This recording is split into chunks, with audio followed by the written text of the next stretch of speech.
दोन्ही आरोपींना 18 तारखेपर्यंत MCR केलेला आहे।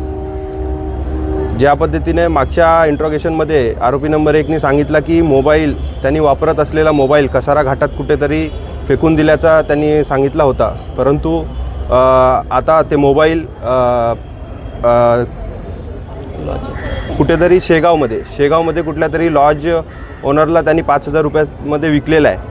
ते त्या लॉज मालकाशी पोलिसांचा संपर्क झालेला आहे। ते मोबाईल आज संध्याकाळपर्यंत रिकव्हरी होईल आणि त्या मोबाईलमध्ये जे लॉग इन IDs वगैरे असतील, मेल्स वगैरे असतील, त्याद्वारे पोलीस पुढे इन्व्हेस्टिगेशन करणार आहे। त्याचबरोबर जे CDR पोलिसांनी निष्पन्न केलेलं आहे त्याच्यामध्ये सुद्धा इन्व्हेस्टिगेशन करून अजून कोणाशी संपर्क त्याचा होता का, त्याच्यामध्ये अजून कोणी इन्व्हॉल्व आहे का, त्या पद्धतीचा इन्व्हेस्टिगेशन पोलीस यापुढे करणार आहे। त्याचबरोबर गुन्ह्यामध्ये वापरलेलं होंडा शाईन बाईक ते सुद्धा पोलिसांनी निष्पन्न केलेलं आहे। पोलिसांनी मागच्या वेळेस सारखाच रिमांड रिपोर्ट आता दाखल केला होता।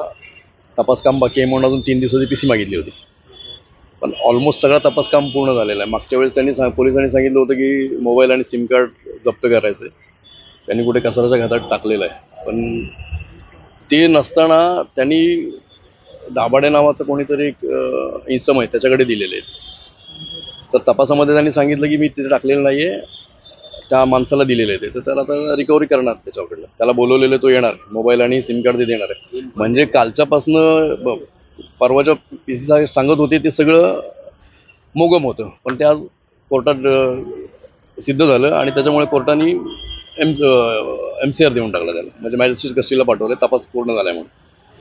18 तारखेपर्यंत त्याला मॅजिस्ट्रेट कस्टडी दिलेली कोर्टाने।